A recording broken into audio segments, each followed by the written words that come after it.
welcome. Very good afternoon. You're watching The Big Story with me, Afrida Rahman Ali. Our top focus at this hour on Cyclone Nivar. We're going to get you all the updates right here, also with expert opinion on how to restrict and control the damage.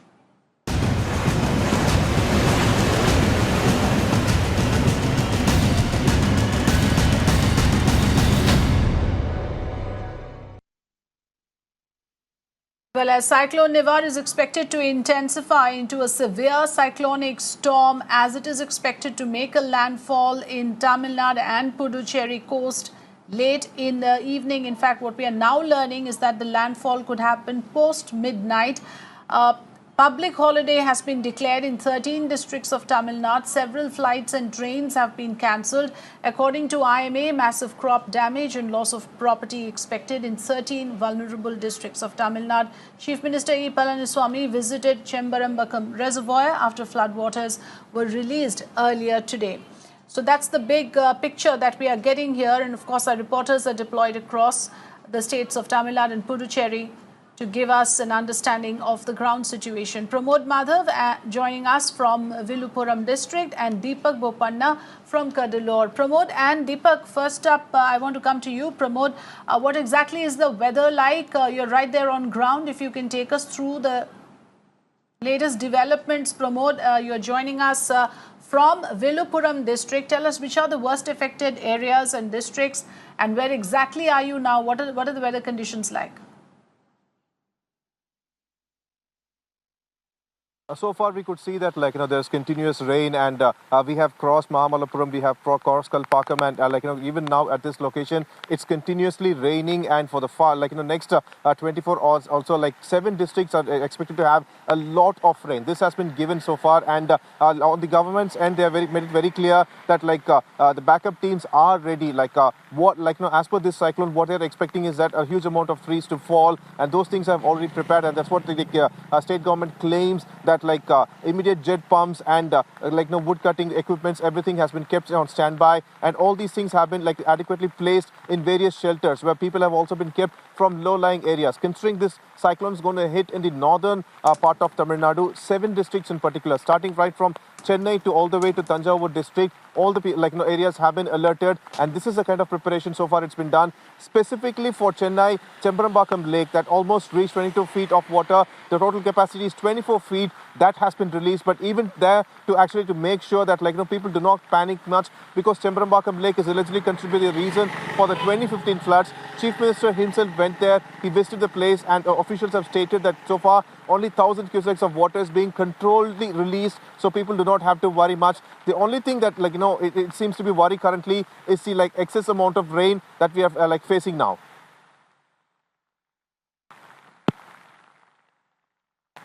Right. All right. Of course, there is always a certain amount of anxiety among people, and of course, certain advisories have also been issued. People are being advised to stay indoors. The landfall likely in the wee hours tomorrow.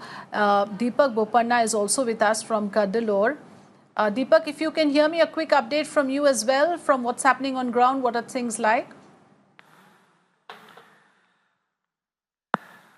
Yes, as far as Cuddalore is concerned, now, the landfall is expected to happen around the Puducherry-Cuddalore area. The entire district administration is taking all necessary measures to ensure that the people are safe. We just visited the fire headquarters where, the fire department officials are making all the arrangements. They've identified 4 sensitive areas which will be looked at in particular to ensure evacuation and also relief and rescue operations if required. Now, most of the police officers and the fire department officials have been deployed from early this morning to ensure people move out of their homes, come into relief camps. I'm standing at one particular relief camp here, and what's surprising is that this particular relief camp is a school which has been converted into a relief camp. It can house about 60 people, but surprisingly right now there are just 3 people who've come here, and you can see them seated outside.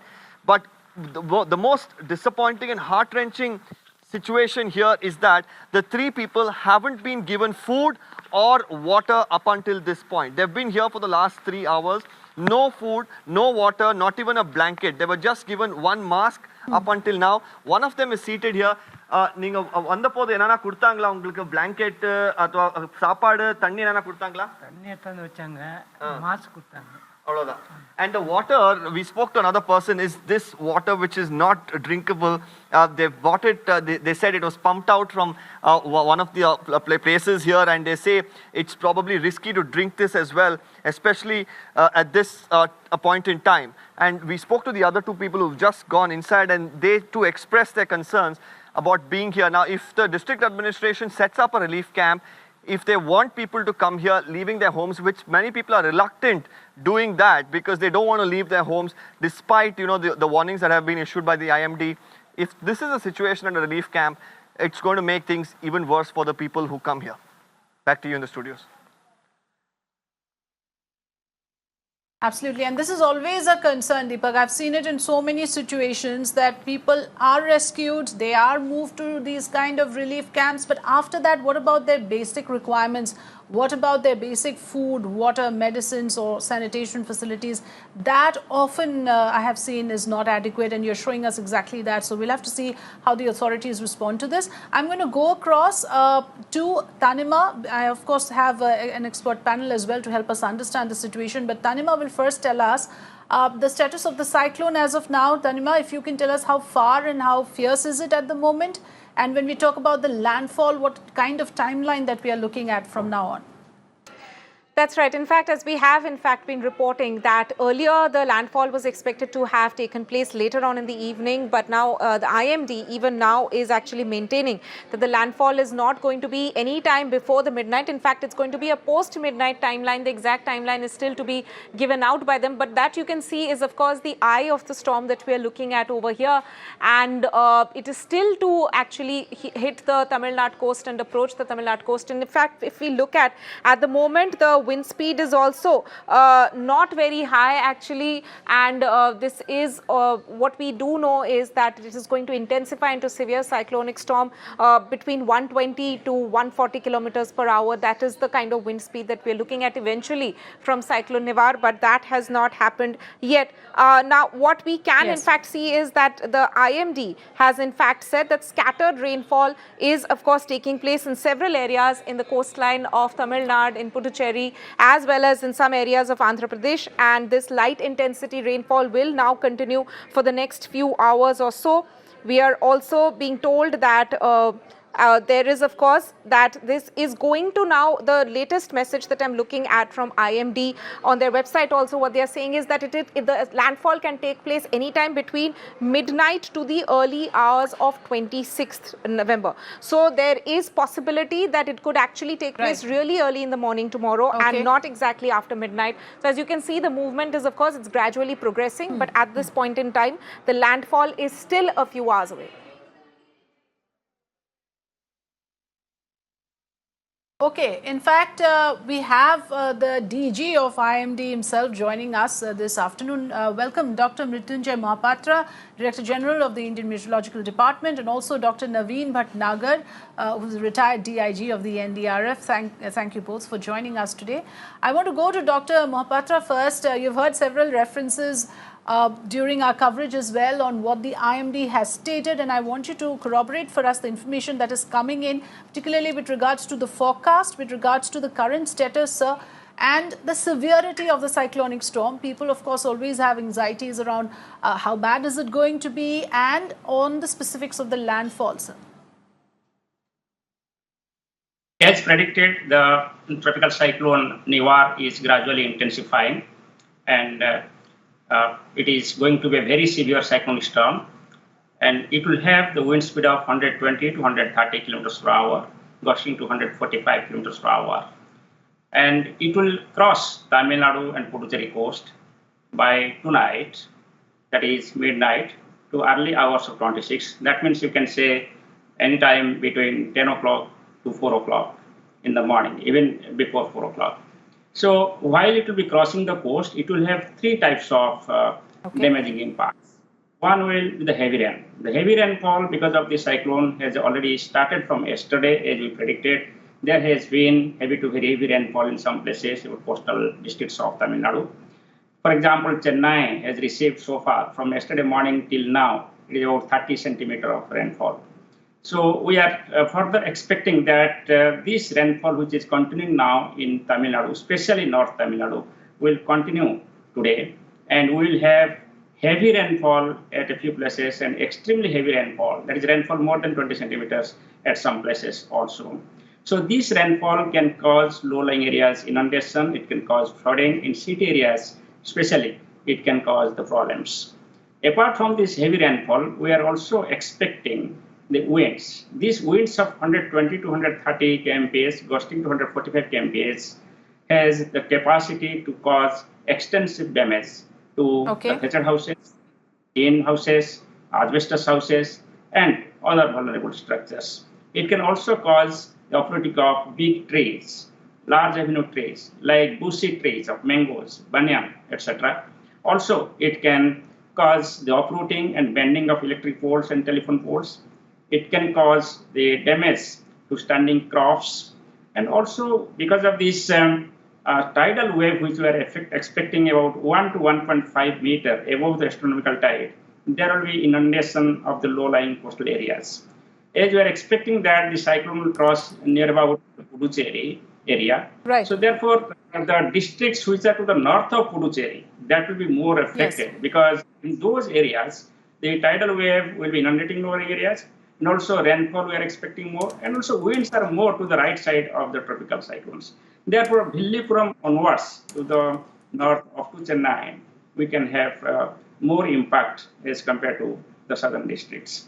But however, we have kept the warning starting from Karaikal up to the entire north coastal and north interior districts for heavy rainfall and winds, and of course tidal waves for the coastal areas.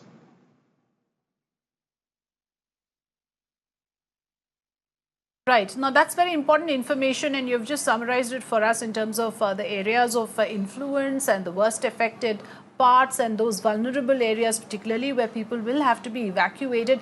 I want to know from you, Dr. Mohapatra, at this point, the biggest question also, of course, the focus would be to minimize damage, to restrict losses, both in terms of men and property. What are the things that can be done by the authorities on ground, and what would be your advisory?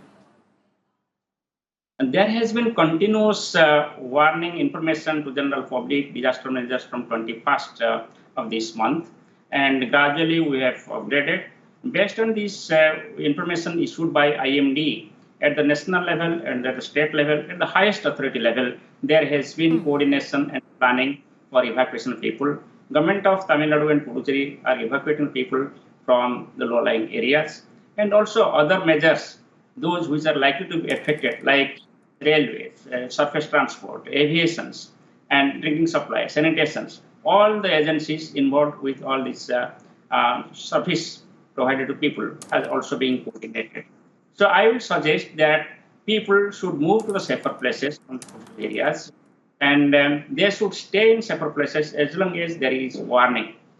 Also, I will say that mostly the thatched houses, tin houses, and asbestos houses, those people are staying, they should evacuate, they should go to the good, safe structures. As long as there is cyclone impact, people should not go out, they should not believe in rumors, they should listen to the official warning, and they should cooperate with the authorities and be safe under this cyclone situation. Right. Absolutely. There must be cooperation. And of course, these are pandemic times again, Dr. Mohapatra, and therefore the challenges, or at least in terms of the difference from the previous occasions when cyclones have hit Tamil Nadu, whether it was the cyclone Gaja 2 years ago to this one, do you envisage that on ground, this time at least, there will be a certain difficulties which will be added to the usual circumstances because of the pandemic? Certainly, during this pandemic, there is extra burden in every sector. For IMD also, there is an extra burden. So we have to call all people are working, and we have to provide information in time. Similarly, the disaster managers and the service providers, also, they have got additional burden because of pandemic.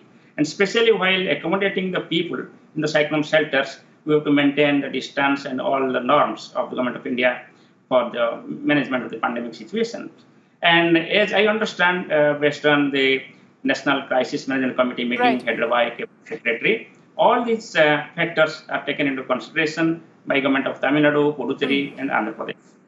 I just want to mention that apart from this North Tamil Nadu districts, which are the most prone for this cyclone, there will be some impact over the southern parts of Andhra Pradesh districts, especially in the Chittor and Nellore districts, where also winds will have 60 to 80 kilometers per hour. So some kind of partial damage also we can expect in those districts. Apart from that, we are expecting a heavy to extremely heavy rainfall over South Andhra Pradesh. All right. And some areas of Telangana also, especially on 26th.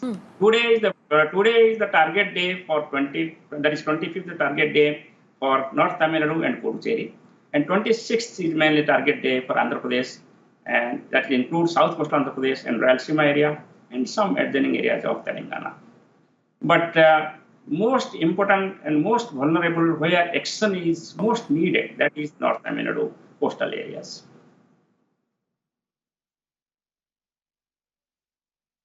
All right. Right. Dr. Mrutyunjay Mohapatra, thank you so much for your time and for giving us a clear understanding of what to expect and how to prepare on ground for the eventualities that may in fact now play out after the landfall, which is expected any time from, like you said, late evening to tomorrow morning 4 a.m. is when the landfall is expected of Cyclone Nivar. Thanks so much for joining us. Let's take a short break now and we'll come back with more inputs on the other side. Also, let's tell our viewers coming up on the other side, our focus on Cyclone Nivar will continue. We'll bring you more ground inputs. Stay with me now.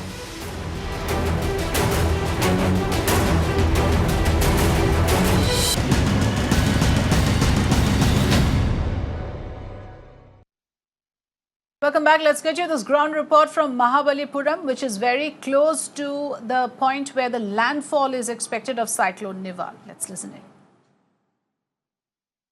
Severe cyclonic storm Nihar is expected to make a landfall between Mahabalipuram and Karaikal. We are currently at Mahabalipuram beach. This is the location. From here, it is expected to, probably to the way of to Karaikal, which is almost 200 kilometers a distance. On the coastal side, Nihar is expected to make a landfall. In fact, there's wind speed is extremely high right now, and we actually, the state government claims that all measures have been taken so far to send, to move people from low-lying areas. So that way, people in thatch roofs, people in weak buildings and in low-lying areas have already moved in all these locations.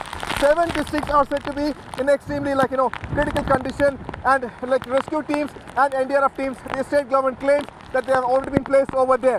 Nihar is also expected to, have wind speeds a minimum of 130 kilometers when it makes landfall, and gust winds up to 155 kilometers. For now, Chennai has also, received a good amount of rainfall. That is yesterday up to 16 centimeters, because of which several places there were waterlogging, and the state government claims that all measures have been taken to make sure that waterlogging and any kind of issue that comes up to it will be rectified immediately. With camera person Vijay Shekhar, Pramod Madhav for Mirror Now. And now let's get our viewers some trivia on how cyclones are named. If you were wondering why this is called Cyclone Nivar, or why we have names like Katrina or Gaja for that matter, my colleague Gauri Singh will tell you how the process works. We hear the word cyclone, actually a lot of dread and a lot of anxiety and fear is attached to that particular word. But these quirky names that we keep listening to whenever a cyclone hits any of the countries actually always creates a lot of interest as to how these cyclones are being named. So I'll try and explain simply to our viewers how these cyclones are named. We have been hearing names like Amphan, Nisarga, even Katrina, Phony, Hudhud, and even Irma. These kind of names we keep on listening when it comes to cyclones. So for naming cyclones, actually guidelines have been laid by World Meteorological Organization. Now it is an UN body, international body, which monitors weather, climate and water cycle across the globe.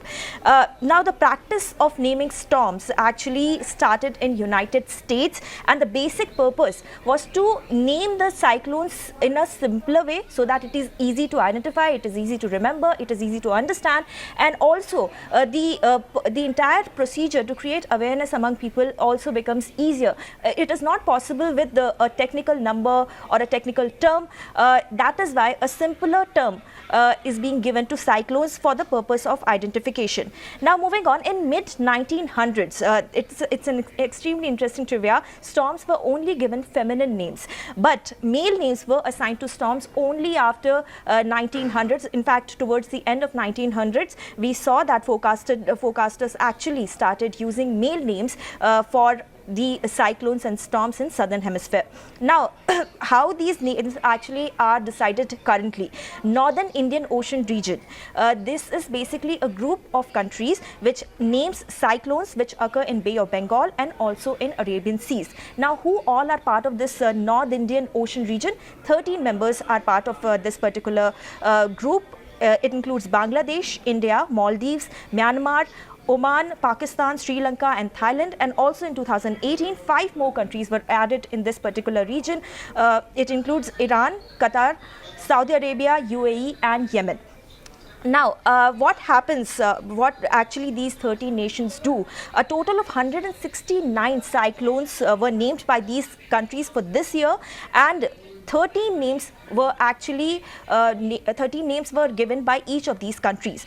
Every member's name is listed in alphabetical order, and the cyclone names are used sequentially, column wise. So this is how the names of cyclones are decided by these particular countries. And names, there are certain parameters which needs to be kept in mind while naming cyclones by these member countries. First parameter is that the cyclone name should be short and should be easily understood. Another important thing is that names must not be culturally sensitive and should be in line with local sensibilities. And of course, if towards the end, I just want to let our viewers know, it is a small trivia for our viewers. If you are wondering how this particular cyclone, which is currently approaching Tamil Nadu and Puducherry and Andhra Pradesh, Nivar is named. So the thing is that this particular cyclone was actually named by Iran, another member of North Indian Ocean region.